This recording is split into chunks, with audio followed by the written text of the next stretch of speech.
Just let me see with the chat box. Okay, yes. Okay. So today, students, good evening, all of you all. Once again, we are starting with geometry guidance lecture. We all know. Okay, so in today's session, we'll be discussing about do's and don'ts for the paper, because we have completed with the portion. Now we have to understand that whenever we'll be writing the paper, what exactly things have to be done, what exactly things not have to be done. Okay. So we all know mathematics, when we call in a whole, is divided into two parts, math 1 and math 2. It is paper 1, paper 2. Paper 1 is of 40 marks, paper 2 is of 40 marks, and 20 marks for internal evaluation. This part already Shashi sir must have told it to you all. Okay. Okay. All the doubts I'll be clearing it. Don't worry, Krishi. Okay. So now things, first of all, how the prelims would be conducted, that I'll discuss. And then I'll tell you, before every prelim exam, before every paper, there would be camp, study camp. That means in study camp, we'll be discussing many things. What all things, like would be worksheets would be given to you all to solve, so that you understand, you are ready with the concepts, and on the basis of concept we'll be giving papers, question papers. Okay, question papers, of course, on the paper day, not for solving. Worksheets would be given in advance for solving. So now, when we say, we are discussing today of paper 2, because paper 1 is already done, right? So there are basic guidelines to excel in board exams for geometry, right? So today's session is for precisely geometry. Before we start, we all know, always remember one thing, students. Whenever we are aspiring for one of the biggest exams now for you all right now at this age, that is 10th standard board exam. Just wanted to let you all know, students, you are going to create history. Believe me, जो history हम नहीं कर पाए, जो आपके parents नहीं कर पाए, वो आप लोग करने वाले हो. And that history is the entire year you'll have learned online, but the exams which you'll be giving, that would be offline. आज तक किसी बच्चों ने या हमने ना, किसी पेरेंट ने, किसी ने इस तरह से पढ़ाई नहीं की है कि ऑनलाइन पढ़ाई की है सारी पूरे साल भर की, बट एग्जाम्स जाकर देने वाले हैं offline. So salute to all of your students. I respect, I bow down for all of your, because आप जैसे बच्चे या आपके जैसा एक्सपीरियंस आज तक किसी ने शेयर नहीं या एक्सपीरियंस भी नहीं किया, right? So for that I would like to tell you all, you are on a mission now. Okay, 10th standard is like first stepping stone in the career of your life. So हमेशा जो भी आपके friend circle करोगे ना, याद रखना ये friend circle same mission वाले होने चाहिए, because it is very important aspect, and not only for 10th standard but for life I'm talking. Because आप अगर एक मिशन लेकर चल रहे हो, तो आपके साथ आपके लाइक माइंडेड थिंकिंग वाले लोग अगर साथ में हो ना, you are 100% sure that you'll be achieving your mission, you'll be successful in your mission. But then आपके फ्रेंड सर्कल, ये मैं क्यों बताना चाहता हूं, बिकॉज अभी से आगे और 4-5 महीने में आपके फ्रेंड्स आपके साथ क्या बात करते हैं, फोन पर क्या डिस्कस करते हो, ये बहुत मायने रखेगा. Because if you're aspiring for 80%, 90%, 95% board topper, whatever it would be your aspiration, आपके एस्पिरेशन के हिसाब से, आपके एस्पिरेशन के मुताबिक आपके फ्रेंड सर्कल होने चाहिए. बिकॉज आप बोलोगे सर ऐसा तो नहीं होता है, मेरा फ्रेंड तो, but then he won't be accompanying throughout. आपको लगता है शायद अभी वो फ्रेंड है आपका, बट जैसे ही कॉलेज हो जाता है अलग अलग होना चालू हो जाते हैं, because they are not like minded people. So always surround yourself with those on the same mission as you. It is very important part of your life. Okay, so now let us start. A famous quote, everyone has the fire but the champions know when to ignite the spark. That's why I said, देखो बच्चों, मैं हमेशा बोलता हूँ ना, आप सब में वो टैलेंट है, सब में है. अगर मैं आपको पूछूं एक सवाल, तो आप आंसर देने से हिचकिचाओगे नहीं. पढ़ना सबको है, सबको पढ़ना है. ऐसा कोई भी बच्चा नहीं बोलेगा कि सर मुझे पढ़ना ही नहीं है. ओके, अब शायद आपको ज्योमेट्री नहीं पढ़ना होगा, या अलजेब्रा नहीं पढ़ना होगा, या इंग्लिश नहीं पढ़ना होगा, दैट्स डिफरेंट. बट पढ़ना सबको है, कुछ ना कुछ तो पढ़ना ही है. किसी को फैशन डिजाइनिंग करना है, किसी को IIT करना है, किसी को मेडिकल करना है, लॉ करना है, कुछ भी करना है अपने अपने फील्ड में. कोई बोलेगा मुझे गार्डनिंग करना है, हॉर्टिकल्चर, कोई बोलेगा मुझे कार का मैकेनिक बनना है, बट पढ़ना तो है ना. तो पढ़ना सबको है. So you have to become the champion. So champion होने के लिए you need to know when to ignite the spark. Okay, so because fire सब में है, बट क्या होता है ना, ये फायर आगे चल के लाइफ में कहीं ना कहीं तो बुझ जाती है. फिर जो मेरे दोस्त कर रहे हैं वही मैं करूंगा, या आपके मम्मी डैडी जो बोल रहे हैं वो करियर आप चूज कर लेते हो. आप में खुद से कुछ करने की क्षमता बंद हो जाती है. And then throughout your life, you're always dependent. Why I'm saying students always remember. ये शायद आपको लगेगा, मैं हमेशा बोलता हूँ till the age of 15, 17, students they are very very much enthusiastic in life. बराबर है, सुबह उठ के 4 बजे 5 बजे पढ़ते हैं, सब लोग करते हैं. ओके, दिन भर अपना एक रूटीन बना लेते हैं, खुद का इंडिपेंडेंट सोच डेवलप करते हैं, एक गोल तक पहुंचते हैं, बट उस गोल के आगे कुछ नहीं करते, तो फायर खत्म हो जाती है. अब तक पढ़ना था, सीए बनना था, सीए तो बन गया, अभी मैं क्या करूं. एंड फिर सीए का जो ऑर्डिनरी काम है, रूटीन काम है, वो करना चालू कर जाते हैं. And 3-5 years down the line एक ऑर्डिनरी बन जाते हैं. मैं हमेशा बोलता हूँ कि don't be ordinary, because I believe my each and every kid is extraordinary. Believe me. आप शायद बिलीव करेंगे या नहीं करेंगे, but I can vouch on to all, because आप जैसे बच्चे मेरे लाइफ में आज तक नहीं देखे ऐसे पढ़ने वाले. And believe me, that's what I say, बच्चों please understand, you are going to create history. And when you are going to create history ना, देखो ये सर्टिफिकेट जो मिलेगा ना इस साल का, आपको 2021 में सर्टिफिकेट मिलेगा 10th स्टैंडर्ड पास का, वो थ्रू आउट आपके लाइफ में साथ में रहेगा. वो आप किसी को भी बताओगे ना, तो यही चीज बताओगे कि पूरा साल भर हमने ऑनलाइन में पढ़ाई की थी और ये रिजल्ट देखो हमने लाया था. सो you are going to change the entire dimension of education. शायद आप नहीं जानते, बट हमने वो फ्यूचर देख लिया है. एटलीस्ट आई कैन से, मैंने तो वो फ्यूचर देख लिया है कि पूरा डायमेंशन शिफ्ट हो रहा है एजुकेशन का. Right. So today I am not talking to students, but I am talking to all my champions. Right. Prelim exam which will be conducting, of course it would be online in the sense you'll be writing it at home the way you have been writing up till now, but you will be submitting the papers in the office for checking. Online checking nahi hoga, it would be offline checking. Is it clear? Done. So now we'll start with exact what has to be done for geometry. सबसे पहले we need to know the paper pattern. Paper pattern is same like algebra. So let's not waste time in all these things, because we all know for algebra it's already done. But just I want to show it to you all. It's same like algebra. There is no difference at all in geometry and algebra paper pattern. So question paper pattern remains the same. Question 1 AB, question 2 AB, question 3 AB, question 4 and question 5 are different. Okay, clear? That means different in the sense there is no A and B here. So 4 marks, 1 mark each, 4 questions, 1 mark each, 4 questions, 2 marks each, 2 questions would be there. Same paper pattern, marking scheme, everything remains the same. So total is 40 marks paper. With options, it's 60 marks paper, right? It's already been discussed with all of you. Now, same like again algebra, if we see, passing in math is a very simple thing, very simple. So if you see 20% and 20% of your paper is based on 1 mark questions. MCQ questions, 1 mark solving questions is 20 marks. So I'm so sorry, 20%, 8 marks उस पर आएगा, that is 20%.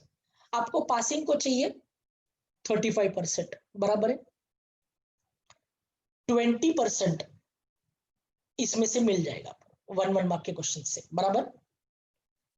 Now if you see 2 marks each, 2 marks each, 3 marks each, ऐसे करते करते question 2A, 2B, 3A, 3B, ये देखो ये questions, this comprises of 52.5%. मतलब अगर मैंने 4 मार्क के क्वेश्चन पर ध्यान भी नहीं दिया, बिल्कुल ध्यान भी नहीं दिया, तो भी 80% पेपर हम लिख सकते हैं. अभी आप बोलोगे सर आपका कैलकुलेशन वीक है, इंप्रूव करो, 80% कैसे? तो I would like to tell you all, यहां पर भी एक 3 मार्क का क्वेश्चन आएगा. सो ये भी 3 काउंट करोगे तो दिस इज 7.5%. आपको बता दो, ये 4 marks each वाले 2 क्वेश्चन आएंगे 20% के, and this question would be of 7.5%. सो ये 3 मार्क का क्वेश्चन 52.5%, ये 7.5% हो जाएगा 80 and plus 20 60. I am so sorry, 52.5 plus 7.5 will become 60 and 60 plus 20 will become 80. So 80% of your paper is based on only 1 mark, 2 marks and 3 marks. मतलब बहुत सारे average, below average बच्चे जो होते हैं वो डरते हैं, सर बड़े बड़े जो क्वेश्चंस होते हैं ना 4 मार्क्स वाले, वो मुझसे नहीं होते. तो I just want to tell you all, अगर आपसे नहीं भी होते तो भी 80% पेपर आप लिख पाओगे. मतलब 80% मार्क्स आपको मिलने ही मिलने. एंड 80% मतलब 40 में से 80% इज 32 मार्क्स, जो बहुत सारे बच्चे कभी सोचते भी नहीं इतना मार्क्स हम ला सकते हैं. So first and foremost I want you all to change your thinking. Thinking ये होना चाहिए कि मैथ में सॉल्विंग इस मतलब पेपर में मार्क्स लाना बहुत इजी है अगर मैं प्लान करके पढ़ाई करूं तो. प्लान करके पढ़ाई करना मतलब आपके पास नोट्स है, नोट्स में मार्किंग स्कीम दिया है 1 मार्क, 2 मार्क, 3 मार्क. 4 मार्क्स फिलहाल छोड़ दो, कुछ भी ध्यान मत दो. जिनको मैथ डिफिकल्ट जाता है उनके लिए बोल रहा हूं, सबके लिए नहीं. नहीं तो आप लोग सोचेंगे सर ने तो बोला था गाइडेंस लेक्चर में कि 4 मार्क्स पर ध्यान मत दो. मैं आपको समझाना चाहता हूं कि आपको ध्यान देना है 1 मार्क, 2 मार्क, 3 मार्क्स, जिन बच्चों को मैथ्स डिफिकल्ट लगता है उन बच्चों की बात करें. Because 1 mark and 2 mark questions are completely based on the concept. Concept के अलावा कुछ नहीं आता है उसमें. एक कॉन्सेप्ट है, उसको सॉल्व करो, मार्क्स मिल जाता है. 3 मार्क्स में क्या होता है, एक या दो कॉन्सेप्ट मिक्स करके आ जाते हैं. And 4 marks is a combination of 3 to 4 concepts. That's why it becomes slightly difficult. तो सबसे पहले focus on 1 mark, 2 mark and 3 marks, and you can surely say that sir 30 marks 32 marks का paper तो हमको easily आता है, उतने marks तो हमको मिल ही सकते. तो सोचो पासिंग तो दूर की बात है, मैं बोलता हूं डिस्टिंक्शन के ऊपर जाना है. दैट्स व्हाई आई सेड मैं आपको स्टूडेंट्स करके संबोधित नहीं करूंगा, but I will consider you champions. So आज से दिमाग में डाल दो कि we have to become champion, and champion होने के लिए we have to start thinking like a champion. एक चैंपियन की तरह सोचना है कि मुझे करना क्या है. ऑर्डिनरी इंसान की तरह मत सोचो कि मैथ बहुत डिफिकल्ट है, मुझसे नहीं होगा, अब ये होगा तो मैं क्या करूंगा. No, stop this thinking. You are born to make and create history. तो आज से दिमाग में डालना, yes it is quite possible. 1 mark, 2 mark and 3 mark में अगर मुझे कुछ डिफिकल्टी है, I will get through it. मैं पूछूंगा मेरे पूरे पेपर में ज्योमेट्री में 4 मार्क्स के अलावा जितने भी सम्स है 1 मार्क, 2 मार्क, 3 मार्क के, ये मुझे आने ही चाहिए. राइट. अच्छा, दूसरा एक इंपॉर्टेंट चीज, 4 मार्क्स में चांसेस है कि एक थ्योरम आ सकता है. चांसेस ज्यादा होते हैं कि एक थ्योरम आ सकता है, मतलब 10% इधर और मिल सकता है, बिकॉज थ्योरम हमको सारे थ्योरम्स नहीं करने हैं. Are you understanding it. वो थ्योरम्स करके गए तो 90% हो गया. तो सोचो, मतलब it is so easy. Is it clear all of you? So now let us work on the time management. Time management भी सर ने ऑलरेडी आपसे डिस्कस कर लिया है. Same is the time management for geometry, because math, algebra, geometry total same है. Okay, time allotted सबको पता है 1 मार्क 3 मिनट्स, मतलब 3 मार्क्स होगा. तो अगर यहाँ पर 4 क्वेश्चन है, ओके, एनी 4 नहीं है, 4 ही है. एनी 4 नहीं होगा, 4 out of 4 MCQs. So 12 marks, 12, 24, 9, 18, 120 marks का पेपर है. बराबर बराबर नहीं ना, 40 मार्क्स का पेपर है, 120 मिनट्स अलॉटेड है. आई एम टॉकिंग अबाउट मिनट्स, ये मिनट्स का बात है. 2 घंटे का पेपर है. 120 मिनट्स मतलब 2 घंटे का पेपर है, क्योंकि 40 मार्क्स का पेपर है. 1 mark is 3 minutes, so 40 marks would be 120 minutes. So time allotted or time given by the board is 120 minutes, that is 2 hours. But you don't have to take 2 hours completely to write the paper, because आप जब paper लिखोगे ना, तो paper में आपको data fill करना होता है, आपके डिटेल्स फिल करने होते हैं, फिर थ्रेडिंग करके सप्लीमेंट्स को बांधना होता है. अगर मान के चलो अगर आपने सप्लीमेंट ले भी लिया तो सप्लीमेंट पर भी होलोग्राम, बारकोड, स्टिकर, ये सब स्टिक करना होता है. तो ये सारी चीजें करने के लिए भी आपके पास टाइम है चाहिए extra. So with that perspective we are telling you have to take the ideal time for 1 mark. 4 question है. एमसीक्यू एमसीक्यू मतलब अगर बोला ना एक एमसीक्यू सॉल्व करने के लिए आपको 15-20 सेकंड से ज्यादा नहीं लगने चाहिए. थोड़ा मान के भी चलो कैलकुलेशन हुआ तो 1 मिनट से ज्यादा एक एमसीक्यू को नहीं लगना चाहिए. फिर भी हमने 8 मिनट्स कंसिडर कर लिए. We have considered 8 minutes, that is 2 minutes for 1 question. Solve any 4 तो नहीं मतलब 4 out of 4. Okay, 1 mark each. Same 8. Okay, 8 minutes में सॉल्व करना है. अब यहां पर हमने सोचा है कि नहीं 2 मार्क्स तो पूरा टाइम यूटिलाइज करें. 12 मिनट्स का 12 मिनट्स, थोड़ा कम ज्यादा कुछ नहीं, प्रॉपर यूटिलाइज करना. अब यहां पर ना solve any 4 out of 5 2 marks के क्वेश्चन है. ये भी सिंपल क्वेश्चंस आते हैं. एक्टिविटी भी सिंपल होता है, बट एक्टिविटी में कैसे पूरा सम लिखना होता है, फिर बॉक्सेस बनाना होता है ना, उसमें थोड़ा टाइम चला जाता है, इसलिए हमने टाइम पूरा ले लिया 12 का 12. और यहाँ पर 24 का 15 किया. 24 का 15 मतलब एक्चुअली अगर आप देखो ना तो 2 मार्क्स के क्वेश्चंस है, तो ये ज्यादा बड़े क्वेश्चंस नहीं होते, छोटे छोटे क्वेश्चंस होते हैं. तो किसी सम को 2 मिनट ले लिया, किसी को 2.5 मिनट ले लिया, किसी को 1.5 मिनट ले लिया, इसके हिसाब से 15 मिनट्स हमने कंसिडर कर दिया. यहां पर 9 मिनट टाइम है, बट आप थोड़ा ज्यादा टाइम लोगे तो 10 मिनट ले लिए, बिकॉज 3 मार्क्स का क्वेश्चन है, एक्टिविटी है. 18 का पूरा 18 ले लिया 3 मार्क्स के लिए, यहाँ पर टाइम कम नहीं किया. अब 4 मार्क्स के जो क्वेश्चन है ना वो थोड़े बड़े होते हैं, तो भले 24 मिनट्स दिया है, बट आपको कभी कभी ऐसा हो सकता है कि सम बाहर से आ गया, कुछ आ गया, तो आपको शायद टाइम ज्यादा भी लग सकता है. तो we are allotting 30 minutes. And 3 marks का सेम 9 मिनट्स है, तो we are considering 9 minutes here completely.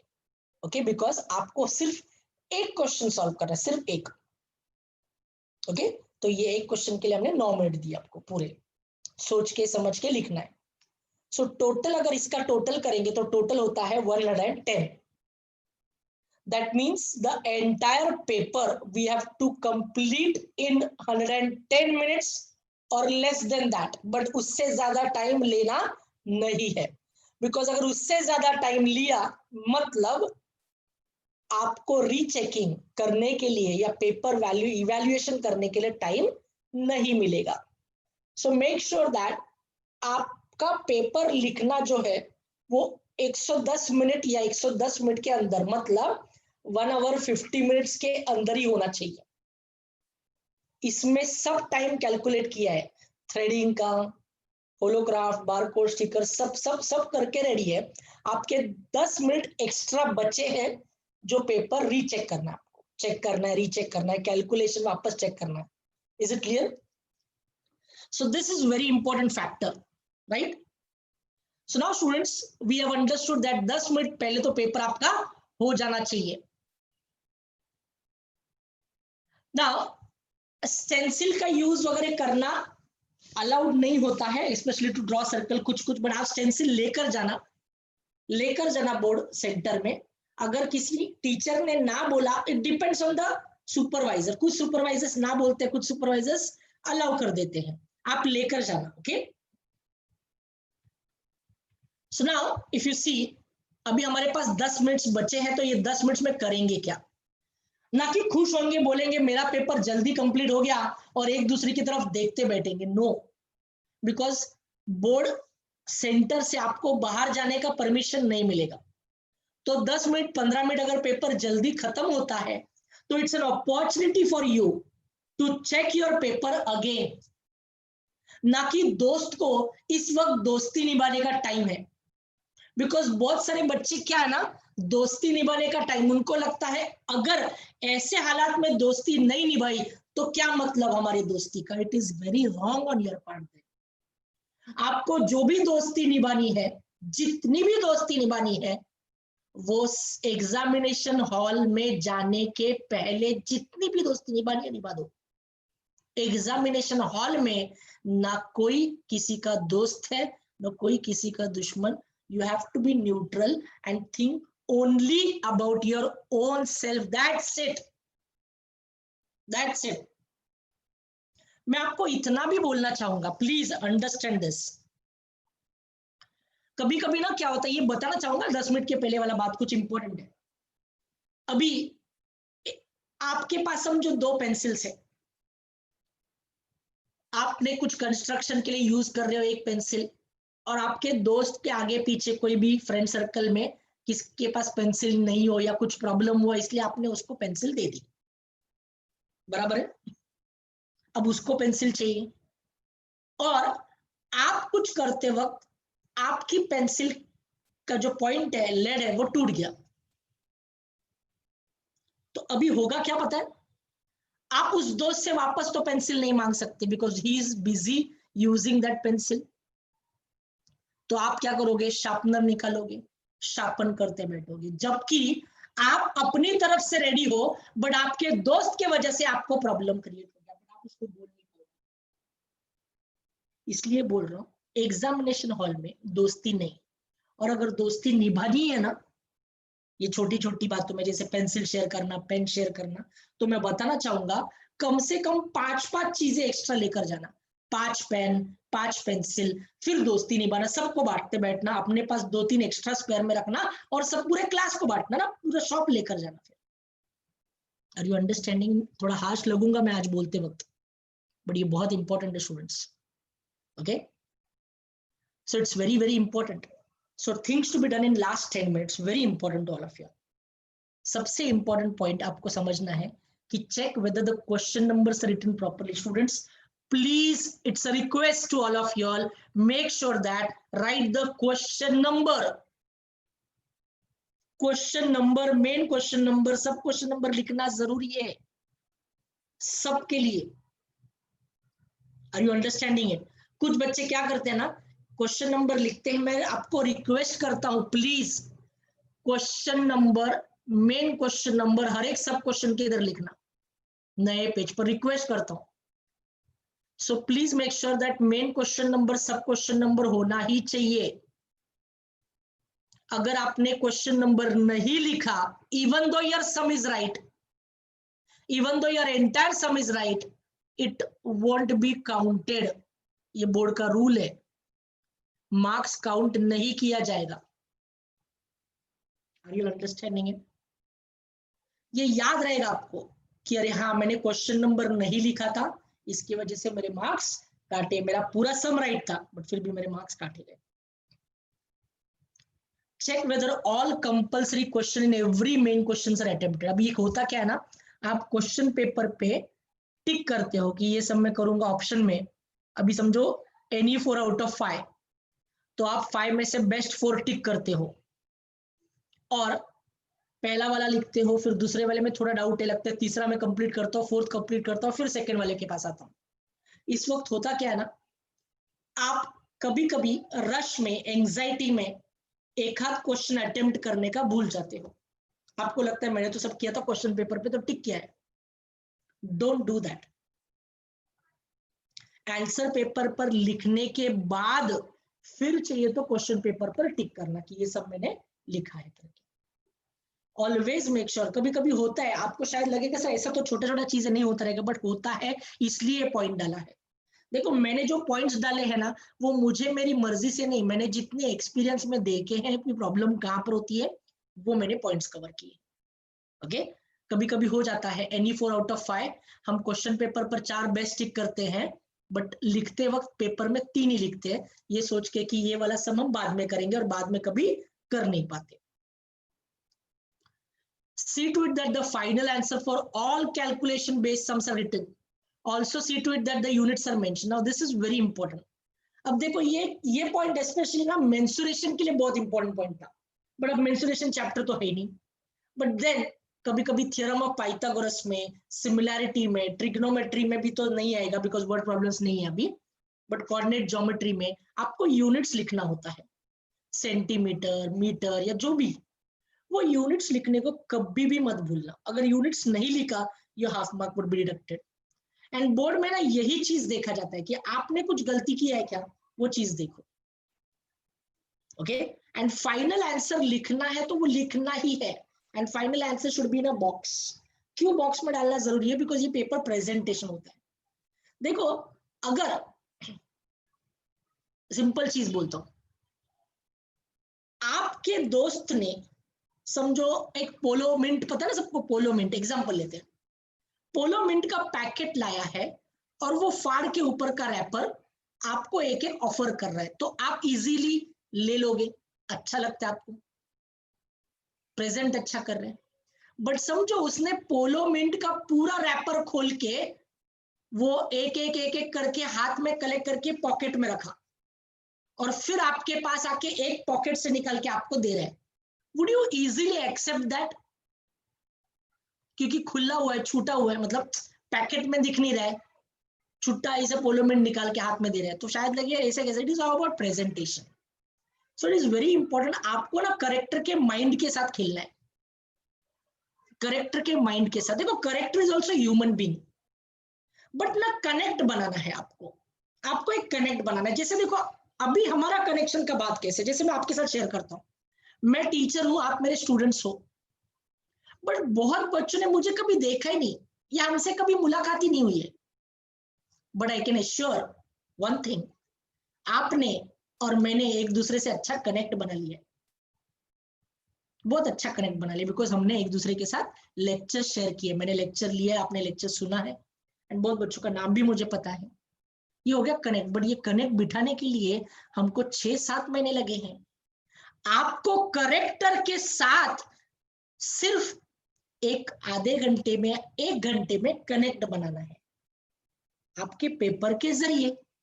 आपका आंसर पेपर आपका चेहरा है, आप कौन हो, कैसे दिखते हो, कहां से आए हो, कुछ पता नहीं है, बट आपका आंसर पेपर देख के लगना चाहिए वाव यार, ये पेपर चेक करने को बहुत मजा आएगा।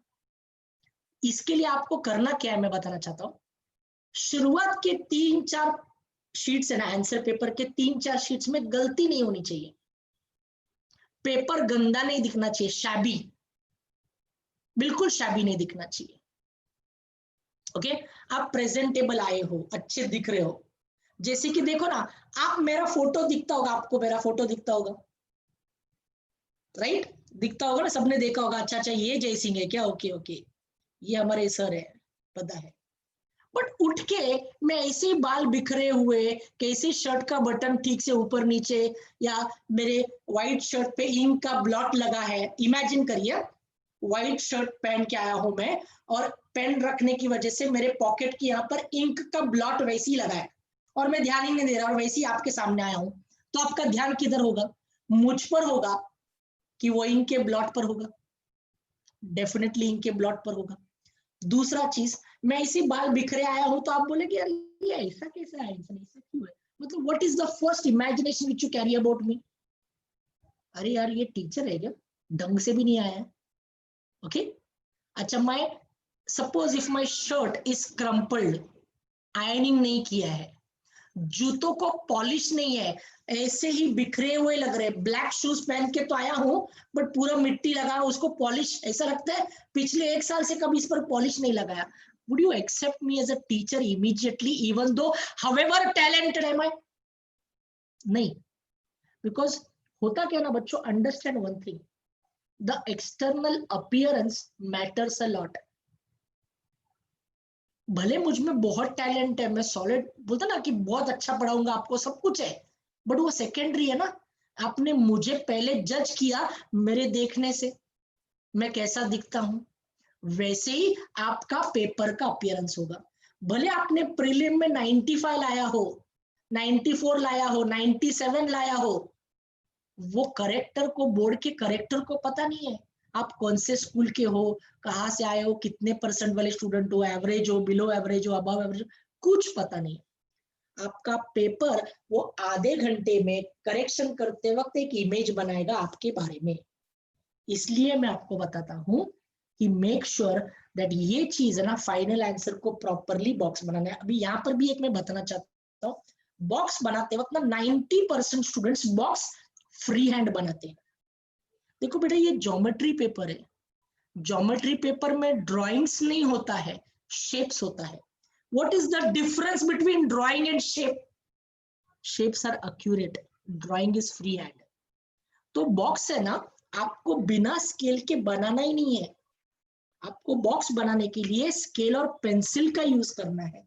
स्केल परफेक्ट बॉक्स रेक्टेंगुलर जैसा दिखना चाहिए। Got it? This is very important, make a note of it.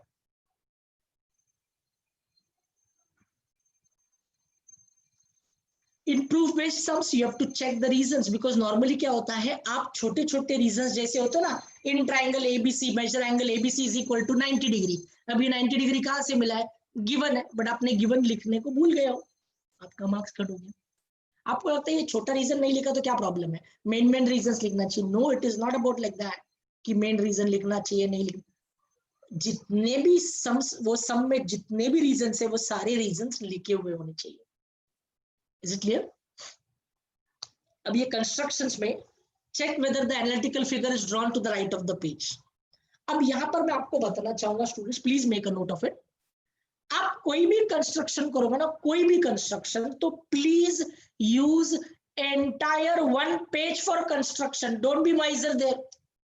आपको सब कुछ मिलेगा, सप्लीमेंट मिलेगा, एक्स्ट्रा सब मिलेगा, बट कंस्ट्रक्शन के लिए रफ फिगर या एनालिटिकल फिगर ऊपर राइट में एंड नीचे पूरा फेयर फिगर होना चाहिए।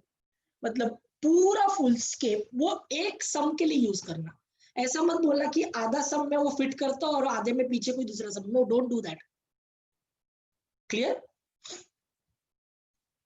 For construction, check whether the given measures and required notations are mentioned, because I would like to tell you all, अगर किसी बच्चे को 40 और 40 मिल रहा है तो बोर्ड का रूल होता है कि वो करेक्टर से जाता है मॉडरेटर के पास एंड मॉडरेटर से जाता है चीफ मॉडरेटर के पास। करेक्टर से मॉडरेटर के पास कब जाता है? व्हेन अ चाइल्ड गेट्स 40 और 40, वो सारे पेपर्स मॉडरेटर चेक कर लेते हैं। मॉडरेटर का काम करेक्शन नहीं होता है, मॉडरेटर का काम ही होता है पेपर का मिस्टेक ढूंढना। मतलब वो करेक्शन के हिसाब से बैठते नहीं, वो पेपर में मिस्टेक कहां पर हुए ये ढूंढने के लिए बैठते हैं। एंड अगर आप मुझे पूछो कि मिस्टेक कहां पर ढूंढना होता है ज्योमेट्री में, तो आपको बता दो, मिस्टेक ढूंढने के लिए सबसे इंपॉर्टेंट और प्रायोरिटी दिया जाता है कंस्ट्रक्शन में। अगर किसी बच्चे ने कंस्ट्रक्शन किया है तो सबसे पहले उधर ध्यान दो कि आपको 99% मिस्टेक उसमें मिलना ही मिलना है। अब 99 मिस्टेक मतलब क्या होता है? नोटेशन। मतलब अगर मैंने परपेंडिकुलर बाइसेक्टर ड्रॉ किया है तो परपेंडिकुलर का साइन और बाइसेक्टर का आइडेंटिकल मार्किंग होना चाहिए। अगर एंगल बाइसेक्टर ड्रॉ किया है तो एंगल बाइसेक्टर का आइडेंटिकल मार्किंग।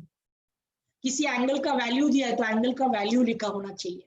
अगर साइड्स कॉन्ग्रुएंट है तो कॉन्ग्रुएंट साइड्स का मार्किंग दिया होना चाहिए। अगर लाइन ड्रॉ किया है तो दोनों तरफ एरो होना चाहिए। सारी छोटी छोटी चीजें है ना, वो नोटेशंस, वो मेजर, किसी सेगमेंट का लेंथ दिया है 6 सेंटीमीटर 5 सेंटीमीटर, वो लिखना, ये सारी चीजें होनी ही चाहिए कंस्ट्रक्शन में। और कहीं ना कहीं तो बच्चे मिस आउट करते हैं इसमें। एक आध भी अगर आपने मिस कर दिया तो आपका 1 मार्क काट के वो 39 कर देंगे और छोड़ देंगे। Okay, right? यस। तो मतलब मॉडरेटर का रोल ही वो है। अगर मैं आपको बता दूं ना, चीफ मॉडरेटर के पास पूरे महाराष्ट्र में से बहुत कम पेपर आते हैं। मतलब मान के चलो करेक्टर ने चेक किया 40 मार्क्स मिला, फिर मॉडरेटर के पास गए, मॉडरेटर ने भी 2-3 बार पूरा चेक कर लिया, फिर भी मार्क्स काटे नहीं जाते, तब जाते हैं चीफ मॉडरेटर। बट ऐसा तो होता नहीं। मॉडरेटर मतलब कोई साधारण व्यक्ति तो नहीं है कि उनके आंखों से निकलने के बाद ही चीफ मॉडरेटर के पास जाए। नो, चीफ मॉडरेटर के पास पेपर जाते ही नहीं ऑलमोस्ट। एक हाथ मतलब बोलते ना कि अभी सर हमको बस चेक करना है, परसेंटेज सेम आ रहे हैं कुछ बच्चों की, तभी क्या कर सकते हैं, इसमें कुछ कर सकते हैं क्या मार्क्स। मतलब ये ऑलमोस्ट जोन वाइज जो टॉपर्स आते हैं ना, उनका पेपर थोड़ा एक बार देख लेते हैं, ताकि टॉपर में दोनों तीनों जन का शेयरिंग सेम परसेंटेज का ना हो। राइट? अगर कुछ काट ही नहीं सकते तो जबरदस्त कुछ काटते नहीं है marks, don't worry about that, but make sure that आप बहुत परफेक्ट पेपर लिखो। Right? So these are the things you have to do in the last 10 minutes, that is your recheck. Normally होता ना कि बच्चे बोलते हैं सर रीचेकिंग में करना क्या, आप सिर्फ पन्ने पलटते हैं, हाँ ये सब लिखा हो गया, अच्छा ये सब लिखा हो गया। ऐसा नहीं होता है, आप छोटी छोटी चीजें से चेक करो। अब नॉर्मली क्या होता है ना, कैलकुलेशन चेक कर रहा होता है। समझो आपने कुछ कैलकुलेशन किया है, तो कैलकुलेशन ना एग्जैक्टली चेक करो, एक बार किया था इसलिए कैलकुलेशन करके आंसर लिखा, फिर वो आंसर सही है कि गलत करने के लिए वापस एक बार चेक करो, तो आपको पता चलेगा कैलकुलेशन सही है कि गलत है। अगर समझो पहले आपने एक आंसर लिखा है, दूसरी बार कैलकुलेशन किया, दूसरी बार कैलकुलेशन में आपको अलग आंसर आया, तो अभी आप प्रॉब्लम में हो, डिलेमा में हो कि पहले वाला सही है कि दूसरे वाला सही है, इसलिए तीसरी बार भी करके देखना पड़ेगा। तो that's why you need time. Okay, सारे क्वेश्चन नंबर बराबर लिखे है कि नहीं, हर एक चीज कंस्ट्रक्शन में बराबर है कि नहीं, रीजंस प्रॉपर लिखे कि नहीं, ये छोटी छोटी चीजें ना बहुत ध्यान से आपको करनी है। और ये सडनली बोर्ड में नहीं करना होता है, ये आपको एग्जाम में प्रैक्टिस करनी है। प्रीलिम एग्जाम में इतने सारे जो एग्जाम्स होंगे मई तक अपने पास अध्ययन में, वो सारे के सारे एग्जाम्स में ये सारी चीजें करके देखना। कोई बच्चा बोलता है सर मेरा पेपर 1.5 घंटे में हो जाएगा, कोई बोलते मेरे 1.25 घंटे में हो जाएगा। इट्स वेरी गुड, आपका पेपर जितना जल्दी हो जाएगा उतना अच्छा है, बट ये कोई रेस नहीं कि फर्स्ट आने वाले को ज्यादा मार्क्स मिलने वाले, नो। तो फर्स्ट आना इंपॉर्टेंट नॉर्मली होता है ना, आपने देखा होगा एग्जामिनेशन सेंटर हॉल में एक होर्ड लगी होती है कि फर्स्ट सप्लीमेंट कौन मांगेगा, ताकि पूरा एटमॉस्फेयर है ना, पूरा वातावरण जो है वो ऐसे तनाव जैसे क्रिएट करे, अरे बाप रे ये पेपर लिख रहे, क्या बात है, ये पेपर लिख रहे, क्या बात है, मतलब कर क्या रहा है, ये कर क्या रहा है। Okay, just a moment students, there is something going on, just a moment, give me 5 seconds, 5 to 10 seconds.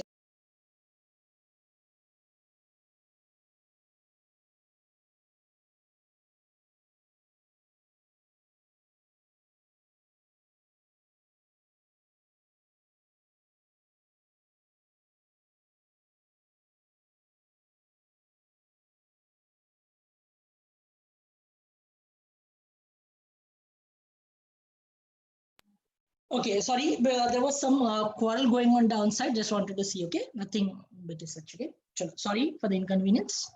So this was last 10 minutes which you have to do. Fine. Now, students, I would just like to show a last year students paper. The child has written the paper, so we have taken the screenshot of it. Okay, question 3 है, sub question 1. तो question number लिखा है, sub question A first लिखा है. Okay.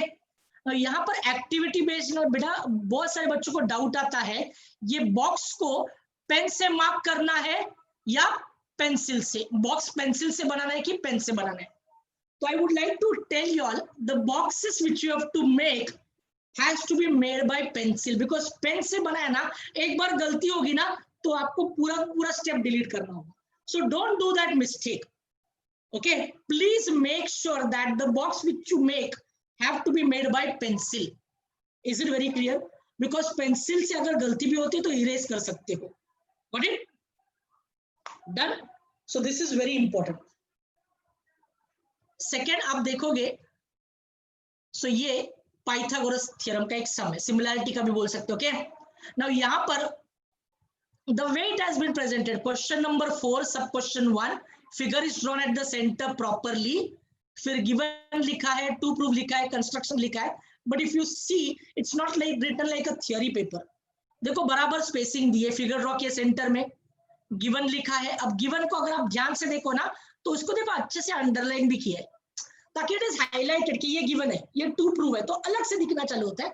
And given to prove में proper spacing दी है, okay, proper spacing दी है, फिर कंस्ट्रक्शन, फिर proof, okay.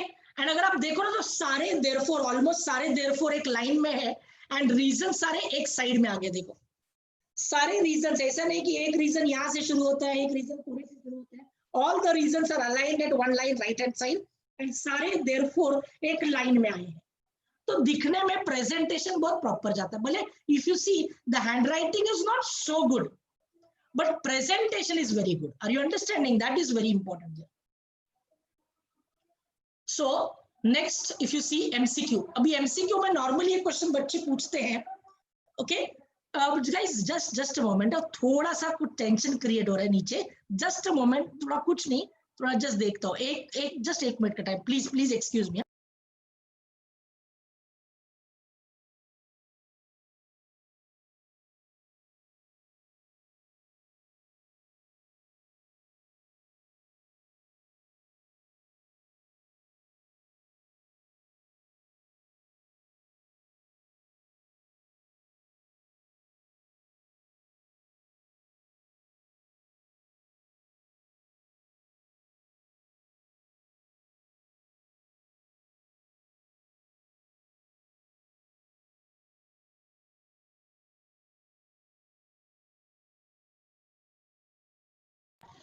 Okay, sorry again because थोड़ा प्रॉब्लम चालू है नीचे. Okay, so that might not disturb you. Okay, it's not fight, जैसे आर्ग्यूमेंट चालू है, कुछ प्रॉब्लम हो गया कार पार्किंग की वजह से. Okay, no I am not in the centre, I am at home. Okay, I came early so that I can take the lecture. Okay, fine. Now pay attention students, about MCQ I was talking. ये देखो ध्यान से वापस एक बार, question number 2A and सब questions 1 2 3 4 है ना. अब यहाँ पर नॉर्मली डाउट क्या पूछा जाता है MCQ को लेकर कि सर MCQ में पूरा क्वेश्चन लिखना होता है क्या? No, there is no need to write the question. आपको क्या करना है, क्वेश्चन नंबर लिखना है. क्वेश्चन नंबर में ऑप्शंस है ABCD, तो वो ऑप्शन कौन सा है वो सिलेक्ट करना है. ऑप्शन ए देखो यहाँ पर लिया है option A. So what is option A? 25:499. I am so sorry, 25:49. यहाँ पर देखो सेकंड में ऑप्शन डी 3πr².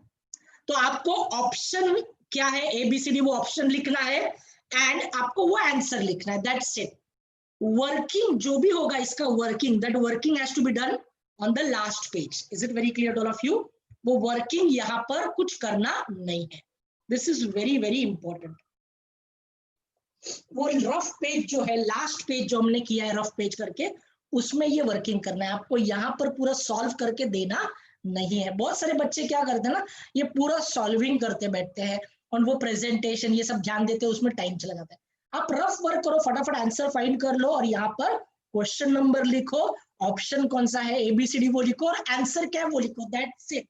इतना लिखने पर फुल मार्क्स आपको मिल जाएगा MCQ. Is it clear? Is it clear to all of you? Anybody having any doubt as such?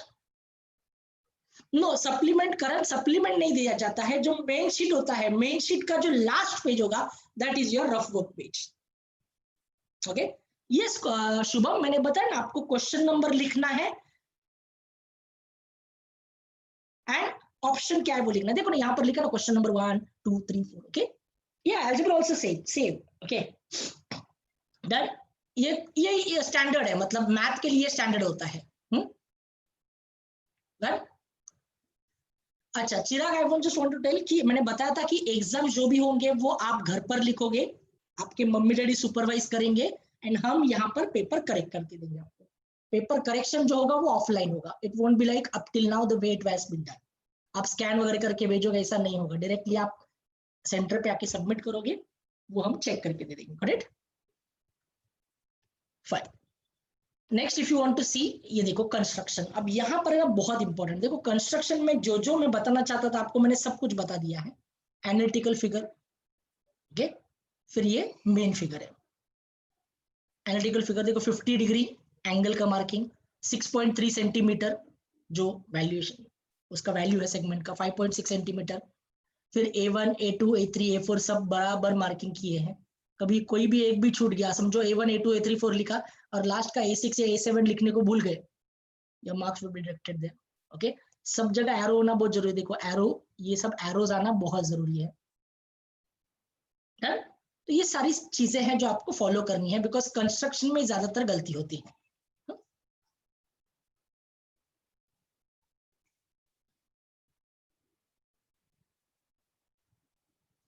देखो आंसर शीट्स का डिस्कशन, बिकॉज आपके पेरेंट्स को तकलीफ ना हो दोबारा आने के लिए, एक बार आंसर पेपर कलेक्ट करो फिर वापस सबमिट करने के लिए आओ. So will take a call on that. Okay, वो मैं अच्छा पॉइंट है, डिस्कस कर लेता हूँ. पृथ्वी से आया ये डाउट, आंसर शीट्स कहाँ से मिलेंगी. Okay, will just check it, because क्या होगा ना बेटा, आंसर शीट्स हमको क्या, हम तो दे सकते हैं बट देन अपने पेरेंट्स को ही 2 बार आना पड़ेगा, क्योंकि हम एक साथ आंसर शीट्स का बंडल एक साथ नहीं करके दे सकते. ओके, वो भी डिस्कशन करेंगे but then how it can be done. Okay, somebody was asking, Shrey, his line is not on the line of the page. Checking will be done on spot. On spot checking नहीं होगा आदर्श. It takes too much of time. Paper correction एक बच्चे का होगा समझ सकते हैं, but एक पेपर चेक करने के लिए आधा घंटा लगते हैं. ऐसे एक साथ 50-60 बच्चे होंगे तो कैसा पॉसिबल है. ओके, सप्लीमेंट रफ पेज करके यूज नहीं कर सकते Stanley. It would be biggest mistake you do supplement, because आपको सप्लीमेंट रफ पेज करके नहीं लगा सकते. ओके, आपका जो लास्ट मेन शीट का लास्ट पेज होगा that would be a rough page. Okay, somebody was asking about, yes, 2 line के बीच में ये लाइन ड्रॉ किया है. It is up to you how you want to draw, but I will suggest ये 2 line के बीच में मत ड्रॉ करना, बिकॉज 2 लाइन के बीच में ड्रॉ करोगे ना तो आपका लाइन टेढ़ा है कि नहीं टेढ़ा ये सीधा क्लियरली इंडिकेट होता है. So don't do that, line के ऊपर ही लाइंस ड्रॉ करना. Done? Got it? Clear all of you?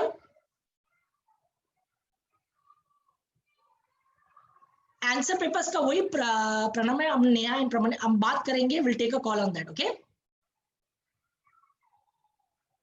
Last 2 pages नहीं, I will tell you Mayank, last page काफी होते हैं.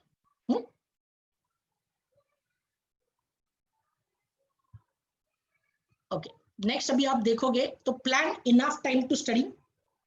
This is very important. Plan enough time to study मतलब एक ना प्रॉपर प्लानिंग करना कि हर एक सब्जेक्ट के लिए आपका कौन सा सब्जेक्ट कमजोर है, कौन सा सब्जेक्ट स्ट्रांग है. इसके हिसाब से मई तक अगर एग्जाम नहीं है तो आप मई तक मत कंसीडर करना. बिकॉज कैसे होता है ना, रिवीजन करते ना, रिवीजन का मतलब क्या है, एक बार विजन हो चुका इसलिए रिवीजन है. तो I want all of you all to make sure that ऐसे सोचना कि मार्च एंड में बोर्ड एग्जाम है. अगर मार्च एंड में बोर्ड एग्जाम है तो आपका प्रिपरेशन कौन से लेवल का होगा. So you have to plan enough, मतलब ऐसा प्लानिंग करो कि नहीं ये सही. और प्लानिंग हमने करके दी आपको तो आपको कुछ करने का जरूरत नहीं. अभी हमने फरवरी 23 तक, मतलब अगर आप यहाँ का अध्ययन ट्यूटोरियल्स का हर एक प्रीलिम सीरियसली लेते हो लाइक अ बोर्ड एग्जाम, तो आई अश्योर यू दैट आपका 95% पढ़ाई पूरा हो चुका होगा. बट अगर आपने प्रीलिम यहाँ का सीरियसली नहीं लिया तो again by the end of February you will be saying अभी भी मेरा पढ़ाई नहीं हुआ है. तो इट्स अ रिक्वेस्ट. देखो ये मत सोचना कि अभी मई में एग्जाम होगा या जब, ऐसा सोचना कि नहीं हमारा एग्जाम मार्च में ही है एंड ये हमारा फाइनल प्रीलिम है और इस प्रीलिम में हमको कुछ भी करके 90%, 85% जो भी आपका टारगेट है वो हासिल करना है. Act accordingly. Get a grip on the fundamental concepts. It's very clear because आपको पता है 1 मार्क, 2 मार्क्स एंड 3 मार्क्स से आपका 80% पेपर कंप्लीट हो जाएगा. तो फंडामेंटल कंसेप्ट्स मतलब if I ask it to you what is theorem on similarity of right angle triangle, what is property of angle bisector of a triangle, ये सारे concepts जो है वो थोड़ा होने चाहिए. मतलब आपको उसको अप्लाई करने को आना चाहिए. तो गेट ग्रिप मतलब ये क्यों, it is not only from the boards perspective but आपको 11th 12th में ये सारे कंसेप्ट्स है जो काम में आने वाले हैं. अगर आपका कंसेप्ट क्लियर नहीं है तो टेक इट फ्रॉम मी, ये आपको तकलीफ देंगे. मैं इतना भी बताऊंगा आपको कि मैं एमबीए एंट्रेंस के लेक्चर्स लेता हूँ. एमबीए एंट्रेंस में कैट में सीईटी में जो सम्स आते हैं वो डिपेंड करते हैं अलजेब्रा ज्योमेट्री पर 9th 10th का. तो सोचो ना एमबीए के एंट्रेंस में 9th 10th का बेसिक्स लगता है. तो अगर आपका बेसिक्स अभी से स्ट्रांग होगा तो प्रिपरेशन आपका बहुत इजी होगा. Is it clear all of you? Plan your study routine. Now routine मतलब कैसा, ये बहुत इंपॉर्टेंट है students. I would like to tell you all, जैसे कि मैंने बताया ना, कोई भी चीज है ना, कोई भी चीज एक रूटीन में करते हैं ना, इट बिकम्स अ हैबिट. अब यहाँ पर जैसे मैं बोल चुका हूं आपको कि कुछ बच्चों को ना पढ़ने का तरीका पता नहीं होता. देखो पढ़ना कितना है वो आप पर डिपेंड करता है, इंडिविजुअल पर. एंड ये पढ़ने का, जैसे मैं पेरेंट्स को बोलता हूँ, हम लोग कितना भी पीछे लगे ना आपके, आप नहीं पढ़ोगे. आपको अगर लगता ना जिस दिन की मुझे पढ़ाई करना है मेरे लिए, फिर आपको कोई रोक नहीं सकता. बिकॉज ना अभी देखो ना, ये गाइडेंस लेक्चर लेना, ये हर एक टीचर के ना अंदर फीलिंग है कि हमारे बच्चे टॉप करें, अध्ययन के बच्चे टॉप करिए. अध्ययन मेरा है, ये मेरे बच्चे लोग ये टॉप करने चाहिए. हमारा इंटेंट बहुत स्ट्रांग है. हमको किसी ने बोला नहीं ये फॉलो करो. अभी देखो ना, आपको भी मैं बताना चाहता हूँ स्टूडेंट्स, देखो ना इंटेंट कैसा होता है यहाँ के टीचर्स का और आपको, कि सब्जेक्टिव टेस्ट ना, सब्जेक्टिव टेस्ट में आपको गारंटी के साथ बोलता हूँ, मुंबई सिटी में सब्जेक्टिव टेस्ट लेने का डेयरिंग बहुत सारे बच्चों ने नहीं, बहुत सारे इंस्टीट्यूट ने नहीं किया, वो हमने कर दिया. अच्छा 15 अप्रैल बोला था, तो 15 अप्रैल को डॉट हमारे सारे लेक्चर स्टार्ट हुए. फर्स्ट लेक्चर प्रीतेश सर से स्टार्ट हुआ, फिर शशिकांत, बराबर ना, इफ यू रिमेम्बर. मतलब even corona impact couldn't deter us from doing. और हमारा मई तक का प्लानिंग रेडी है कि करना क्या आपके साथ, सब रेडी है. तो we are planning for future. We are not thinking कि अरे ये प्रॉब्लम है तो क्या करें, अभी ये प्रॉब्लम है तो क्या करें. We have to grow, we have to elevate, we have to think in a different way. Are you understanding? तो एक स्टडी रूटीन बनाओ। आप कभी पढ़ोगे, 2 घंटे सुबह पढ़ोगे, 2 घंटे शाम को पढ़ोगे, 3 घंटे, जैसे भी है वो रूटीन मैं नहीं डिसाइड कर सकता। And it is the biggest mistake when a parent or a student come to the teacher and ask, sir इसको एक टाइम टेबल बना के दो। Please request to all of your students, कोई भी, ये मेरे इतने सालों का एक्सपीरियंस, हम कितना भी अच्छा टाइम टेबल बना के दे, वो फॉलो करना है कि नहीं करना है वो आपका चॉइस है। तो हम टाइम टेबल बना के देने का कोई मतलब नहीं होता है। टाइम टेबल आपको खुद को बनाना है। Are you understanding it? Because जिस दिन आपको भूख लगती है ना, भूख, तो आप कुछ भी खाते हो। You don't throw tantrums in front of your mother कि I only want this, ये क्या बनाया, वो क्या बनाया, बिकॉज समझो आप 5 दिन से 3 दिन से भूखे, आपको कुछ खाने को मिला नहीं है, तो सामने जो भी दिखे, रोटी सब्जी चपाती, जो जो जो दिखे वो खा लोगे। पर आपका पेट भरा है, आपको जरूरत नहीं है, और मम्मी कुछ खिलाने को आएगी ना तो बोलोगे ये क्यों बनाया, वो क्यों बनाया, बिकॉज आपका पेट फुल है ना। तो वैसे ही स्टूडेंट्स, अगर आपको ना एक गोल ही नहीं है, आपका एक माइंडसेट ही नहीं है कि मुझे क्यों करना है ये पढ़ाई। एंड बाय द वे ना, सबसे पहले मैं बोलना चाहूंगा, पढ़ाई करने से पहले डिस्कस विथ योर पेरेंट्स कि आप ये पढ़ाई क्यों कर रहे हो। देखो मैं आपके साथ भी शेयर करना चाहता हूँ, यू बिलीव इट और नॉट, मैंने टीचिंग है ना, मैंने टीचिंग चॉइस से ली है। आपको भी पता है, आपको जो शायद पता भी नहीं होगा, बट पिछले स्टूडेंट्स को पता है, आई was not a teacher by chance, I am a teacher by choice। उसके पहले साइंटिस्ट था। सो मैं चॉइस से टीचर हूं, बिकॉज मुझे ना एजुकेशन में क्रिएशन करना है, एजुकेशन में कुछ चेंजेस लाने हैं। It might take time, but वो जरूर आएगा। 9th के कुछ बच्चों को याद है, मैं डिस्कस भी करता था जहां जहां पढ़ाता था, बराबर है, if you remember. And believe me students, some changes have started happening.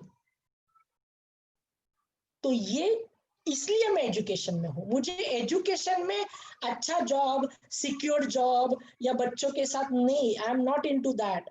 होता है ना, कोई कोई बोलते हैं अच्छा पढ़ोगे, अच्छा लिखोगे, मतलब अच्छा पढ़ लिख कर कुछ बड़े ऑफिसर बनोगे या बिजनेस जो भी बनोगे, मतलब इंटेंशन क्या है, अच्छा जॉब। अच्छा job should not be intention, intention should be creation, intention should be doing something, giving back to the society। what हम पढ़ लिख कर फिर हमारा क्या फायदा अगर हमारा दूसरों के प्रति कुछ काम नहीं बनता है। जैसे आज मैंने डिस्कस किया था स्टूडेंट्स, देखो हम ऑनलाइन लेक्चर करते हैं, तो ऑनलाइन लेक्चर होना ये बहुत डिफिकल्ट टास्क है अगर आपको पता होगा तो।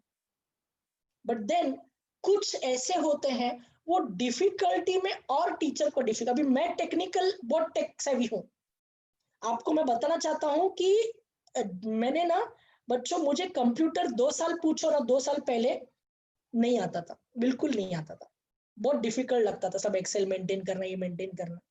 But then I learn, because I understood कि अगर मैं आज नहीं सीखूंगा तो मैं आउटडेटेड बन जाऊंगा। एंड देखो ना, कोरोना के वजह से तो ऑलमोस्ट सारे teachers have turned into a tech savvy person. But बहुत बच्चों का, आई कैन से बहुत सारे टीचर्स को 70% teachers they face difficulty because they have started now. Of course they will overcome everything, but आज ये सब सीख क्यों रहे, बिकॉज उनको जरूरत है। जरूरत जब आती है तभी आप सीखना चाहिए, मतलब जब प्यास लगी है तभी आप कुआं खोदना चालू करो ना, आपको तकलीफ होगी।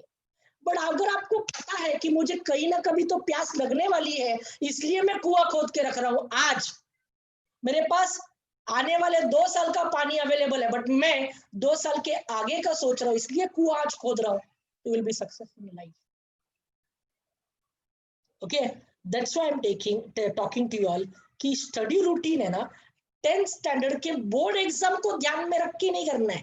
स्टडी रूटीन ये सोचना, बिकॉज मैं क्यों बताना चाहता हूँ आपको, देखो कभी कभी ना हम मम्मी डैडी का बात सुनते हैं, और कभी कभी तो मुझे लगता ना, क्योंकि मैं भी एक फादर हूँ, बेटा बेटा ये 1 साल के लिए पढ़ाई करो, मतलब सब पेरेंट बोलते हैं सिर्फ 1 साल 10th स्टैंडर्ड मेहनत करना है, फिर 11th में तो क्या मजा ही करना है। ऐसा नहीं है। मैं आज आपको एक कड़वा सच बताने वाला हूँ, 10th स्टैंडर्ड से लेकर आने वाले 7-8 साल, 10th स्टैंडर्ड से लेकर आने वाले 7-8 साल आपके पूरे जिंदगी के मेहनत ज्यादा करने हैं। इसका रीजन मैं एक ही बताना चाहता हूँ। देखो students, I would like to tell you all, there are 3 modes of transport: by waterways, by roadways and by airways।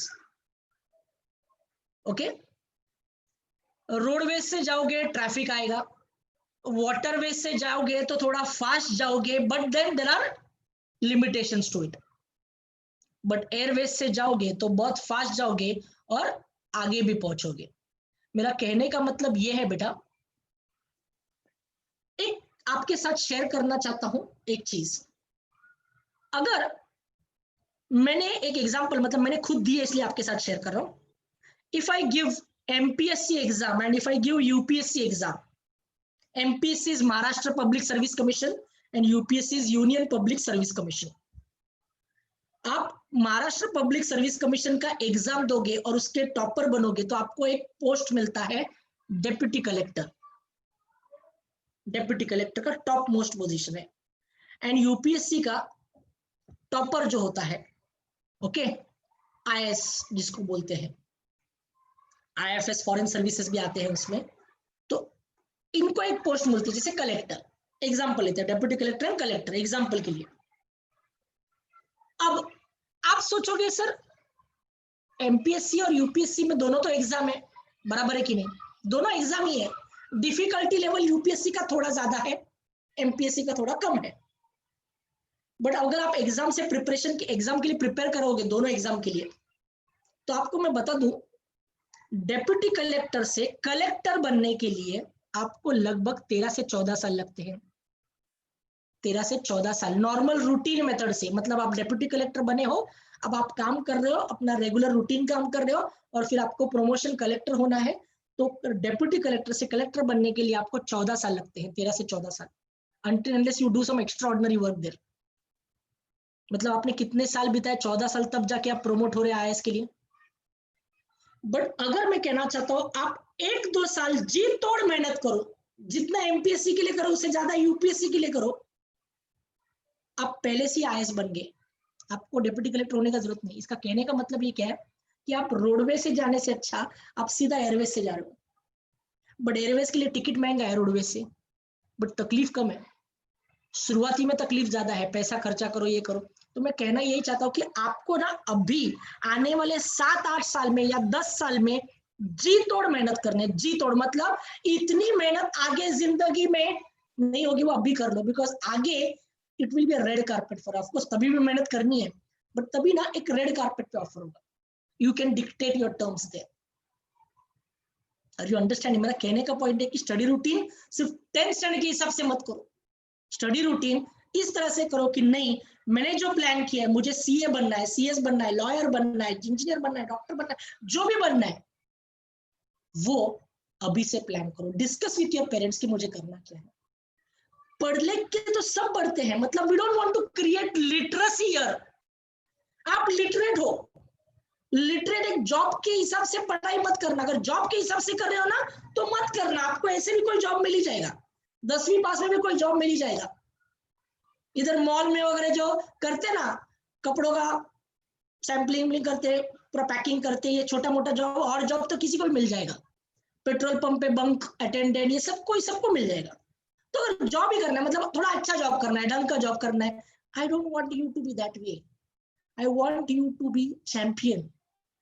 That's why I started the session, I want you to be a champion. मेरे बच्चे मुझे champion नजर आने चाहिए। मेरे दिमाग में ये बात डाल दो कि I want to become a champion. And champion होने के लिए ना you have to start thinking like a champion, don't think like an ordinary person. अब मैं आपकी सोच को ज्यादा बदल नहीं सकता, that's why I said surround yourself with people with the same mission as you. मतलब आप जो सोच रहे हो, आपके इर्द गिर्द वाले लोग भी वैसे ही सोचने वाले होने चाहिए, तो definitely our job becomes much easier. Are you understanding? Is it clear? Fine. ये अपना रफ वर्क जो मैंने आपको बताया कि रफ वर्क जो लास्ट पेज होगा वो इस तरह से होगा। क्वेश्चन 1A के लिए बॉक्स, मतलब क्वेश्चन 1A से रिलेटेड जितने भी कैलकुलेशन होंगे वो ये बॉक्स में करना। क्वेश्चन 1B के इधर question 2A, question 2B, question 3A, question 3B, फिर क्वेश्चन 4 एंड क्वेश्चन 5। अब इसे क्यों करना है? बिकॉज आपने देखो ना, आपका मैथ का नोटबुक अगर खोल के देखो और उसका लास्ट पेज देखो ना, तो लास्ट पेज पूरा स्क्रिबल किया होगा, इधर कैलकुलेशन उधर कैलकुलेशन। अगर मैं आपको बोलूं भी ढूंढो कैलकुलेशन, तो ढूंढना बहुत डिफिकल्ट होगा। तो वैसे आपका कैलकुलेशन भी प्लान होना चाहिए। इससे फायदा क्या होता है, अगर मैं आपको रीचेकिंग पेपर जो लास्ट के 10-15 मिनट में आप रीचेकिंग करोगे, तो जो मैंने बात की थी आपको कैलकुलेशन करना है, तो आपको दोबारा कैलकुलेशन करने की नौबत नहीं आएगी।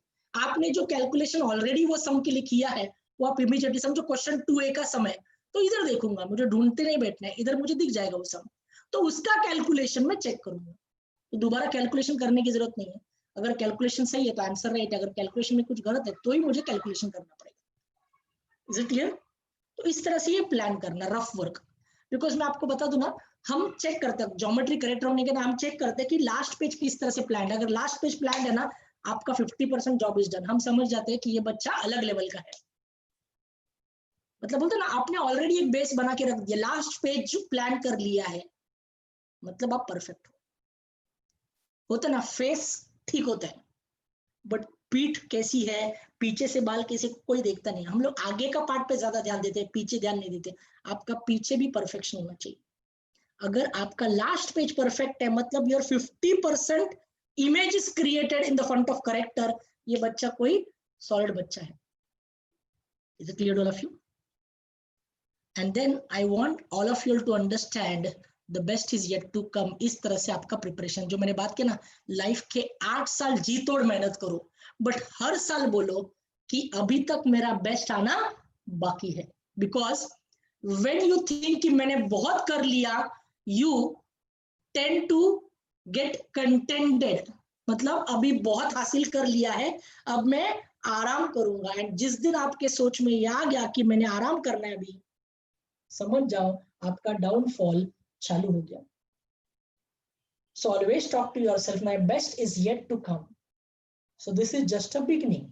Is it clear to all of you students? So with this, I would conclude my session. ये session complete हो गया. Okay. Back page is empty. How will we know whether our back page is empty? Back page तो empty होगा ना बेटा, last page जो होगा वो पहले ही आपको rough work करके रखना ही है. Okay. No, Sakshi, don't have to draw lines. आपको क्या करना है, आंसर पेपर को एक जगह फोल्ड करना है, थोड़ा सा हल्का सा, पूरा आयनिंग किया वैसा फोल्ड मत करो, हल्का सा फोल्ड करो, आपको एक लाइन बीच में आ जाती है तो सेपरेट हो जाता है, statement separate, reason separate. Okay, yes Yash, I was not now but I was.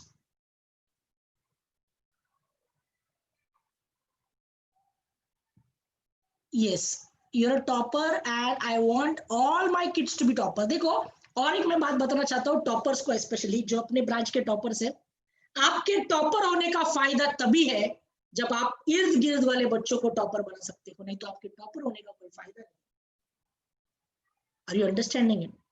अगर आप कोई बिजनेसमैन हो तो आपको रिस्पेक्ट की नजर से तभी हम देखेंगे जब आप लोगों को अपॉर्चुनिटीज क्रिएट कर रहे हो। आप सिर्फ सेल्फ प्रोक्लेम्ड खुद के लिए बिजनेसमैन हो, बाकी को ध्यान नहीं दे रहे हो, तो आप लॉन्ग टर्म में नहीं चलोगे। Is it clear? That's why there's a difference between Tata and Ambani's. Okay? अगर मैं आपको simple question पूछूं, even Tatas are great, even Ambani's are great, but respect automatically किसको ज्यादा है? Come on, give me the answer. किसको ज्यादा respect? अभी तक 2 जन ने Ambani's बोला है, yes, बाकी सब ने टाटा बोला है, सब ने Tata. Okay, that's true, perfect। देखो, it is but obvious Ambani's are equally good, Tatas are equally good, but respect Tata को है because they are not businessmen, they are industrialist। मतलब they create। अच्छा, ये वैभव देखो अलग से बात करते हैं, विप्रो का असीम Prem ji, he is also a well respected person, but हम दो के बीच में कंपैरिजन कर रहे थे, टाटा एंड आपको उनको रिस्पेक्ट। हम ये नहीं बात करके कोई रिस्पेक्टफुल नहीं है, ये सब रिस्पेक्टफुल है, मतलब मैं किसी को नहीं बोला कि डिसरिस्पेक्ट, बट एक कंपैरिजन जब होता है तो टाटा का रिस्पेक्ट बहुत बढ़ जाता है, because there is a reason for that. Okay, आप अपने मम्मी डैडी से भी डिस्कस करोगे।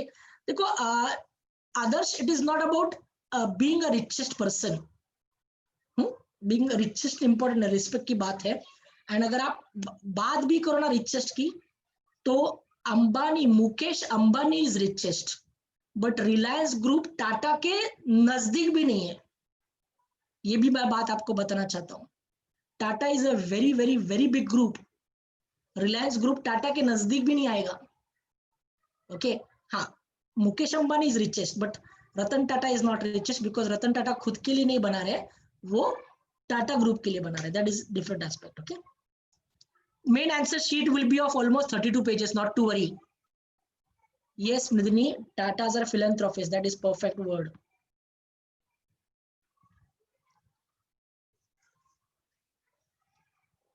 Yes, assignment start solve करना कैसे भी, it is not A4 normally ना, मैं suggest करूंगा आप मार्केट से ना वो एक A3 सप्लीमेंट जाते हैं, जो बोर्ड के सप्लीमेंट्स होते हैं।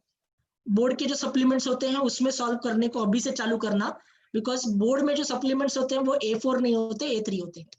Okay, thank you so much all of you all. Bye, God bless and take care all. Love you all. Bye. Yes, Zazi, guidance का motivation. I'm a genetist. मतलब my masters, I've completed my masters in genetics. Okay, so I was working on stem cell research, cancer biology पर, but पढ़ाता हूँ maths. Okay, yeah, rough work Mayank, rough work के लिए 1 page is enough. Yash, I have understood, Yash, that's amazing achievement from your side, that's true.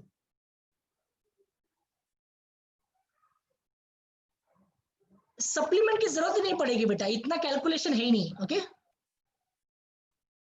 Assignment submit करना ही है। Okay, वो आपको आपके सेंटर हेड से सब कुछ इंफॉर्मेशन मिलेगी, don't worry. So if you need to talk to Dhruv sir, you'll get the information. Okay, every concept in the textbook is perfect, need to be revised properly. So bye bye, God bless, take care all of you all, love you all, bye bye bye bye bye bye.